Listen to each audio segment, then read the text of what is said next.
Hello everybody, welcome to WhatCulture Gaming. I'm Scott, joined by Josh. Hello. And it is the day that Ultimate Alliance 3 is finally revealed. Finally, 10 years to the in public. the making, and it is good. Is it good? End of review. I'm not going to say a whole bunch because this is definitely your review. You've been playing all week, so Yes. what would you like to start with? Because there's a lot to pick apart. Well, I guess we should jump straight into the combat because this is a classic brawler, you know, in a throwback kind of way. It is very similar to Marvel Ultimate Alliance 1 and 2. It is very much a direct sequel, which, as we said in the preview video, might come as a little bit surprised because it's on a new platform. It's 10 years later. It's a brand new developer, but this feels like Marvel Ultimate Alliance 1 and 2 for better and worse. It's a much more smoother experience, I think. It's a much more tactile experience when you are actually engaging in the combat. It does kind of, for me, feel spectacular when everything is firing off and you are combining special abilities, of which you get 4, and everyone is just sort of like, you know, there's particles filling the screen. There are enemies all over the place. Massive explosions are going off, and it feels so satisfying to watch those health bars tick down and those damage numbers. It's weird because those specials, because you can hit L and R at the same time when you get your little ring, when your little rings filled up, and if all your other characters also have that meter filled up, they can join in. So if everybody's ready at once, you just do this massive, over the top, like you said, screen filling thing, which for me makes me lose track of my character. But it looks ridiculous. But it does kind of make you go like, okay, this is probably what it would look like if all of these people were firing at capacity kind of thing. Like if I'm playing as, like, I don't know, Cap, Iron Man, Captain Marvel, and Spidey, and they're just like, Spidey has the most over-the-top web moves you've ever seen. It is ridiculous. With a giant, like, just boulder of web that he's just slamming people with. So, like, there's a lot of that sort of thing. And when that's kicking off, I'm like, yeah, that looks kind of cool. For me, I just lose track of what's going on. Well, I think you do at the beginning, because there is so much littering the screen, and especially in co-op, you can kind of like lose track of your characters, which we'll get to later on. But I think once you get used to like the style, I think it clicks. It works really well because the combat is deceptively simple. There's only really a couple of buttons. There is your regular light attack, use a heavy attack, and then there are your specials, and there's obviously a jump and stuff. And on the paper, when I first started, I was like, ooh, there might not be much longevity to this system. You were just putting the same combos in over and over again, but there is added depth to the fact that you get like a dodge button or a block button that can you really need to think about. If you just go up to an enemy and start like tanking on them, you will die quite quickly. Like in the old games, I used to just be the Hulk and run up to people and just punch them until they were dead and not care about my health because I could jump back up. But you do actually have to consider sort of at least a modicum of tactics to the game. I don't think it's enough. But there is kind of a bit of complexity there, especially when it comes to the special abilities. Yes, I was going to say quickly, in terms of the depth kind of thing, like, they have a block button and a dodge button, which like will get you out of some of the flurries there, because if you get hit, you'll just be locked in that animation of being attacked for a bit. And one of the only things that sticks out to me, I've only played it for a couple hours, I only got it at midnight last night, but the thing that sticks out to me is that the knockback animation, you get sent flying way back. And I'm just like, why is this even in here when it's like you're meant to be having so much fun and you get knocked flying out the other direction? See, I quite like this because it teaches you to dodge and it gives you that superhero thing of getting straight back in the fight. Because when you, I almost said fact there. When you get sort of like knocked backwards and then you kind of dodge roll your way back into a fight, I love that. I love that sort of right, I'm shaking this off and I'm gonna go. See, I do for Spidey and like Miles and Gwen and everything, but like if the Hulk and Cap Marvel and stuff are doing it, I'm like, that makes no, like, why is the Hulk fly? Some random criminal just punched the Hulk across the room. Because you're fighting some pretty tough dudes in this game. You're fighting some pretty tough boss fights. The combat for me, it works, it feels so good. Every single time I play the game, I think I love this, which is kind of weird because when I separate myself from it, like I'm doing this review, I can see its flaws, but when I'm in it, in the moment-to-moment gameplay, it works, which I sound like Todd Howard there. It just works. But it feels good and it looks good. It looks really spectacular, and I kind of love the combat. Let's very quickly mention the heroic camera, which we didn't even know was in there. Or maybe we missed it in the run up to release, but it was on a little embargo sheet thing. So they've put a camera in that I think is in there to try and let Ultimate Alliance 3 get in on the Square Enix's Avengers thing, where you can flick the camera from classic to heroic and it zooms in a bit more. Not massively, but that means that you can lock on more specifically, sort of help with bosses and stuff, which the original games didn't have. So there is like a little bit more to how you can frame it. Exactly, the heroic camera is cool when you're in the sort of, I don't know, more open fights. It will zoom into behind your character, giving it a more regular third-person action game kind of feel. But it is limited. There are moments where you know, the style of the combat just doesn't work for it. Like if you're doing a moment when the camera turns top down and you're avoiding spotlights, or you're in like a sort of 2D kind of hallway, then that camera doesn't work, so it isn't the camera's like crazy too. Like at one point, like at the very beginning, that you're doing this whole like prison breakout thing. Camera just got lost in another room, and I just saw a whole bunch of guys ready. They haven't activated yet. And they were just like waiting for me to like get there, and just it's a thing. That's partly because there is so much going on. Because the combat, would be nothing without the major set pieces. I feel, and there are some genuinely great set pieces in the game. You start off, as the Guardians of the Galaxy in space, then you move on to Spidey-themed levels in the raft. But every single time you get to a boss fight or something, especially as you get further into the game, there is always something amazing happening in the background. I won't spoil too much, but there is one excellent moment in Avengers Tower when you're sort of fighting on the elevator, and there are two giant people in the background just duking it out. Oh, cool. It has a sense of scale and a spectacle that I think Marvel Ultimate Alliance 2 especially lacked. Right. Like all those fights were kind of mundane, and although the gameplay in this sequel is repetitive in a way, you're doing essentially the same thing over and over again. These set pieces and these moments of spectacle really give it a sense of variety that I think the game needed to keep you interested. There's a thing, because it feels like if the MCU was a fireworks display and you just set it off in all directions, it would be this. Like the way, like you said, you start with the Guardians, you get introduced to the fact that like there's Thanos and the Infinity Stones, and they all get scattered, and it's like obviously across development. I'm assuming this has been in development for at least a couple of years. It seems like they would have been told like, okay, Endgame's going to land here, and then Far From Home's going to land here. Mysterio's going to be more of a known thing, so this is going to be a thing. And so like when those characters start getting introduced, and you kind of have that big old just menagerie of MCU love, like in most of the voices, like the actors are pretty much trying to do impressions of the MCU versions of the characters with the visuals of the comics. So you kind of get a bit of both worlds. But I think like the way that for me, the thing that I really like about it is that you can just leap into it and be like, oh god, MCU. That's it. Oh god, it's so good. And that's a lush segue into the roster, I suppose, because there are 36 characters in the game. So a few many unlockables, secret ones that we won't spoil here. But I think they've done a really good job of picking from the wider Marvel universe and getting a good reflection of it as a whole. Yes, there are going to be emissions that people will focus on. There's no Blade. Where the hell is Blade? There's no Fantastic Four. Well, Blade, Punisher, and there was two others got announced for DLC. Well, I was about to say. So I don't like them being kept off for the season pass, is all I'm going to say. Well, that's fair. Yeah, that's well fair. Because the season pass is £18. Yes, it is. Which is ludicrous for the Punisher, but I'll pay because I want to play as the Punisher.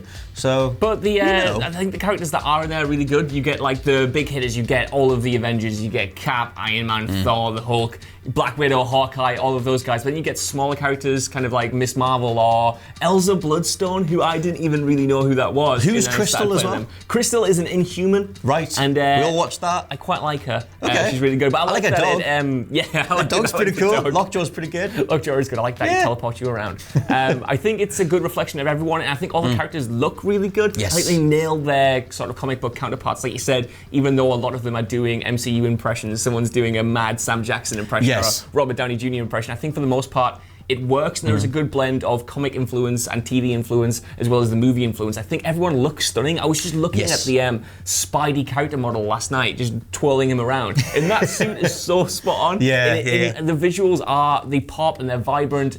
And when you're playing it, like you said, it is that MCU smorgasbord of, I love this entire universe. And I think it does make you fall in love with it with each new level, because each chapter is themed around a specific part of the MC universe, whether it's Spider-Man or X-Men or something like that. Every time it pops up, you just feel like, man, you know what? You can just I love this. I love this universe. It's so good. So speaking of the levels, how have you found, like over the course of the whole campaign kind of thing, how have you found the general structuring, and like is there much downtime, or are you just pounding the crap out of stuff for 10-ish hours or whatever? You are essentially pounding the crap out of things for 10-ish plus hours. Is there a hidden quiz? Not that I've found. God damn it! Because sadly not. There were some lovely quizzes in Ultimate Alliance. Yeah, they were like, they made you feel smart. Yeah. You made you find out more about the world. You do get some downtime. Usually at the end or the start of each chapter, you will just be in a room that you can't really explore. It'll throw a bunch of characters at you to talk to, which is cool. It gets you, it gives you more information on the world and who these people are, especially the Inhumans, which I didn't know about. I did manage to break that because in the first 20 minutes, because Venom joined your team right at the very beginning. Right. Venom. I did the same thing. I know what you're going to say. And you talk to someone. You're always just like a mute protagonist, like even though whoever's talking to the character. And my person was just going like, criminals joining the team. I can't believe that. But you're Venom saying that, so I was like, okay. This is kind of part of where it just feels a bit unpolished, especially compared to the older games. One of the cool things about the older two games was that dialogue changed depending on who you had in your team. Yep. So if you were going up against sort of the Green Goblin, you had Spider-Man in your team, you would get unique dialogue. Not only is that not in Marvel Ultimate Alliance 3, but like it doesn't even take into consideration who you're playing as at all. When you're having those conversations, it is jarring, and it seems like they only sort of had one script, and we're like, yep, we'll just throw it out. We're not really going to take into consideration who you're playing as, which is a bit of a shame, and that translates to the cutscenes, which are well directed and kind of glorious in my opinion. That was the biggest surprise, but it doesn't account for who you've got in your team. It's jarring to go as a team when you're playing as all X-Men, and then it'll flash to the cutscene where it's 4 Avengers, and it's kind of like, I think those are the things that immediately stick out to me, because one of the things that I loved about Ultimate Alliance 1 that I thought they lost when they went to 2 was that sense of individuality for the characters. Like, they lost the character-specific grapples, and they lost the character-specific missions that you could go on, which they don't have back in here either. In fact, they've dropped the grapples altogether. Yes. You can pick up parts of the environment, but it's very specific. You can only pick up like explosive barrels or whatever. So I wanted to smash a dude with a chair when I'm playing as the Hulk, and I can't do it. Throw Wolverine. Yeah. I know you mean like the character-specific grapples. It is a shame to not have them, but I think in a way, it does encourage you to play as singular characters and kind of get to know them, especially in the Infinity Challenge levels, which are some of the best in the game, in my opinion. These are just sort of redone boss fights or redone levels with new sort of, I don't know, kind of... like different goals and stuff to accomplish, and they're harder, they're more challenging. Sometimes you can play them solo to unlock costumes. Like, I did one that was kind of ridiculously hard as just Spider-Man to unlock his alternate costume, which we will get to later because they're not very good. But those Infinity kind of challenges do allow those individual characters to shine, in my opinion, and I do like that, unlike the other games, even though you don't have a grapple button, each character feels individual and have a unique fighting style. They're not just color swaps, although there are classes. Yes. Like, you have a lot of web slingers in there with those similar moves. Everyone has a projectile web blast. There is enough difference. There is enough difference in the combos and the special abilities to, make you want to play as Miles Morales and Spider-Man in the same team rather than just choosing one because, they're practically the same. We can quickly drop in as well for the sake of teams. Whenever you put people together, you'll get different bonuses based on who they are. Yeah. So, like, I put Miss Marvel with Miles Morales, and then it was like, your generations. I guess you're the next generation of the different fighters or whatever. So, like, it will recognize. There's way more combinations in this than there were in 2 and 1, I think. Yeah, but you can't name your own individual team, which is a bummer. Yeah. What would you have called them, though? I don't know. The Browns. The Browns, Sesh lads. Something like that. That's the weirdest thing. WhatCulture Gaming. As a random little segue, the new It trailer, Pennywise is the Sesh King now. Because and the Americans won't even know what Sesh is, but if you're going on a sesh and you have a few little tipples, then you might be on the Sesh. And if you look at the Pennywise's new face, he's the proper Sesh King. Well, Star-Lord is the Sesh King in this game. His walk is the most stupid thing. He has the Conor McGregor walk when he walks. He wishes he did. Nah, he does. If that's what they were going for, they failed spectacularly. Because it's like a weird little, like, he's presenting and it just looks weird. I'm not a fan of that. The first thing I did was try to move as him and I felt horrible. Listen, I like all the characters in this game. Even the ones I didn't think I was going to like Crystal, I didn't know who that was. No.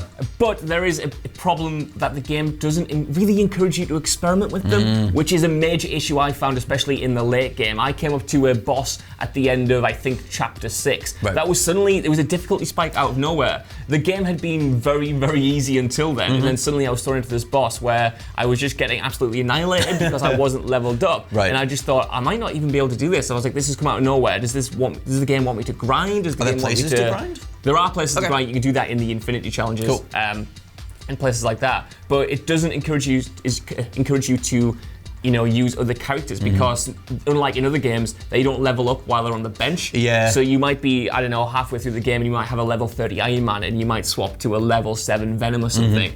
And although, in a way, it's good because base damage and health and energy is all across the board. So that's like, once you level those up, it applies to every single character. But the special abilities, they just get left in the lurch. You have 1 of 4. Exactly, you have 1 of 4 and it's not powered up. And because the game relies so heavily on the special abilities to take down bosses, that becomes a problem. Yes. Where you don't really want to use other characters, especially when you're through the game, because you're putting yourself at a disadvantage. Although it is cool, it's kind of like, well, I would want to stick with the core team, and that's such a shame when all the characters are so good.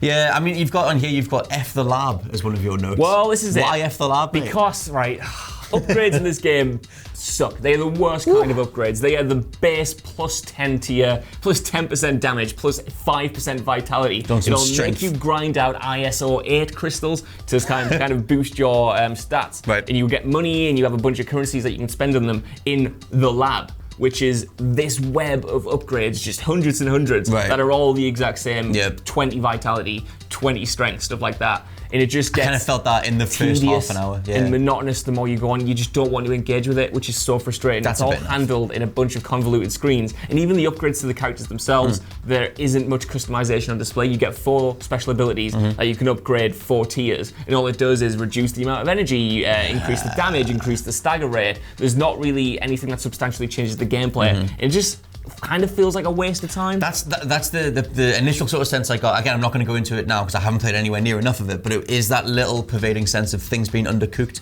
which I don't know why. Like they assumedly, I mean, I don't know how the production came together, but you would assume they would have enough time. They were clearly filled in as to the events of the MCU on the silver screen kind of thing.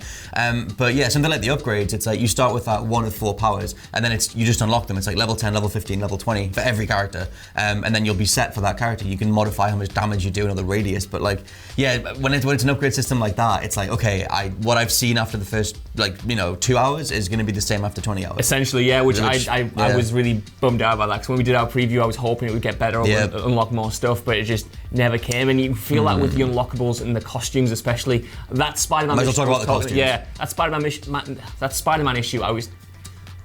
mission I was talking about earlier. So you have an issue with this mission? I have an issue with the mission. It was difficult and it was challenging and it was rewarding, and I thought, yes, I'm going to do this mission and unlock the costume afterwards, and that'll be a great little satisfying thing to achieve. Yeah. And I put about an hour into it because it was kicking my ass.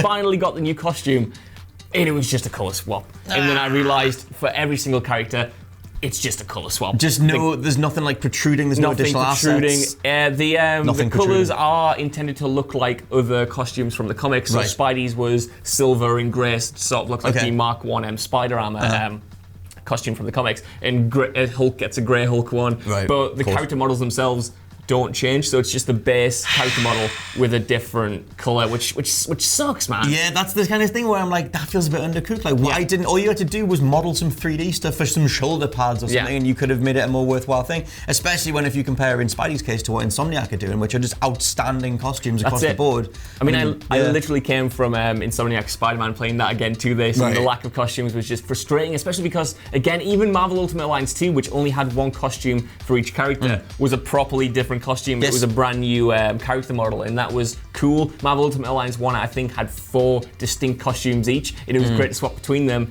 And it is sort of alleviated somewhat because, the core character models look great, but to have unlockable costumes behind these Infinity Trials that you're encouraged to go out and they're quite hard. They're quite hard, quite difficult to unlock. You need to be a certain level to beat them. It's just a bit of a shame. That just seems like a massive missed opportunity, considering that just costumes in superhero fiction or fandom is a big deal. Yeah. And it's like, you already have a massive roster, so a way to give that longevity other than plugging stuff into it is to remix what you have. Yeah. So, It has a lot of problems. It has a lot of issues, especially when you're separated from it. You can look back and think, I don't like this. This is a step down. Oh my God, what were you thinking here? But when you're playing it, it is such a great love letter to the MCU, and the combat does feel satisfying. It's great to play in co-op, whether you're playing on the same Switch, although there is some problems with that, or over online, or you mean the distance thing? Yeah, the distance thing, just in the camera. But mostly, it's satisfying. The frame rate is solid. The amount of enemies on screen is great. Like, teaming up is awesome. The boss battles are so good and varied. The worlds themselves are just sort of the Marvel universe kind of summed up, and like they're definitive, at least aesthetically, the versions of them. And it looks great, and it'll make you fall in love with Marvel all over again. But it is not without its issues. And it's just a continuation of this franchise, for better or worse. I think if this came out in 2012 or 2011, I think we would have been more receptive to it. Do you think it feels naturally as the third installment, or have they tacked on the Ultimate Alliance name? No, it does feel definitely. That's good. Very much like an Ultimate Alliance game. What would your final score be? Like a 3-star, which sounds damning, but I love playing it. Right. I love playing it. Okay. But I couldn't say it is a flawless game, or even a flawless Marvel game, especially the standard we have now with Arkham or Spidey. It feels like a relic. And not even in a bad way. Right. I think it's maximised the time that it's dropping in. Like, obviously, we're in a post-Endgame Spidey kind of world. I think, like you said, if we're going to establish a benchmark of like Arkham or Spidey, if they're 5-star products, then like this, it makes sense. Like, 3 doesn't have to be this big, like, oh my God, it's 3 stars. Like, that's still totally playable and enjoyable. It's just not necessarily as amazing as it could be. And if you love this franchise, and if you love this universe, you will have a lot of fun. It'll make you want to explore wider aspects of the universe you didn't even know you wanted to. Like, I want to go and read Miss Marvel comics because I'm having such a fun time playing her. Kamala Khan is and I think that's something special and something good. Good stuff. Okay, well, you guys let us know what you think down in the comments below, whether you've picked up Ultimate Alliance yet, or whether you're going to wait and grab it across the weekend, or whatever. For now, though, I've been Scott from WhatCulture.com. I've been Josh from WhatCulture.com. I'll catch you next time. Bye. Bye.